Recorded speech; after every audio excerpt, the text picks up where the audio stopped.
लोकसभा चुनावों में अब कुछ दिन का ही समय बचा है। सभी राजनीतिक दलों ने जीत के लिए पूरी ताकत अपनी झोंक दी है। ऐसे में हाल ही में राजनीतिक रणनीतिकार प्रशांत किशोर उर्फ पीके ने राहुल गांधी और कांग्रेस को लेकर कुछ नसीहत दी है, जिसके चलते अब माहौल गर्मा गया है। पीके ने कहा था कि अगर आगामी लोकसभा चुनाव में कांग्रेस को मनमाफिक नतीजे नहीं मिलते तो राहुल गांधी को कुछ समय के लिए ब्रेक लेना चाहिए। अब उनके इस बयान पर कांग्रेस ने अपनी प्रतिक्रिया दी है। दरअसल प्रशांत किशोर ने कहा था कि राहुल गांधी को लगता है कि वो सब कुछ जानते हैं। अगर उन्हें ऐसा लगता है तो आपको मदद की जरूरत नहीं है, तो ऐसी स्थिति में आपकी कोई भी मदद नहीं कर सकता है। प्रशांत किशोर ने कहा था कि राहुल गांधी बीते 10 सालों से एक ही काम कर रहे हैं, उन्हें अभी तक उसमें सफलता नहीं मिली है। ऐसे में जरूरी है कि वो किसी और को ये काम करने का मौका दे। उन्होंने कहा था कि जब आप पिछले 10 सालों से एक ही काम कर रहे हैं और उसमें कोई सफलता नहीं मिल रही तो ब्रेक लेने में कोई बुराई नहीं है। आपको इसकी कमान 5 साल के लिए किसी और को दे देनी चाहिए।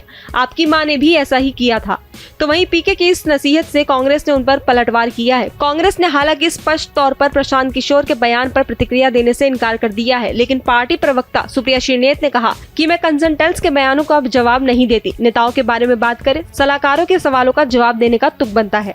बता दें कि प्रशांत किशोर ने बात ये सोनिया गांधी के उस फैसले को लेकर कही जिसमें उन्होंने पति राजीव गांधी की हत्या के बाद राजनीति से दूर रहने और 1991 में पीवी नरसिम्हा राव को कार्यभार संभालने के लिए कहा था। प्रशांत किशोर ने कहा कि दुनिया भर में अच्छे नेताओं की एक प्रमुख विशेषता ये है कि वो जानते हैं कि उनके पास क्या कमी है और सक्रिय रूप से उन कमियों को दूर करने के लिए तत्पर रहते हैं।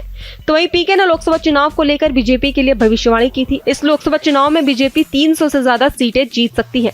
पीके ने बीजेपी को लेकर कहा था कि पार्टी आगामी लोकसभा चुनाव में 300 से ज्यादा सीटें जीतेगी। उन्होंने आगे ये भी कहा था कि विपक्ष के पास बीजेपी के रथ को रोकने के लिए 3 अलग अलग संभावनाएं थी, लेकिन आलस्य और गलत रणनीतियों के कारण उन्होंने इन अवसरों को गंवा दिया।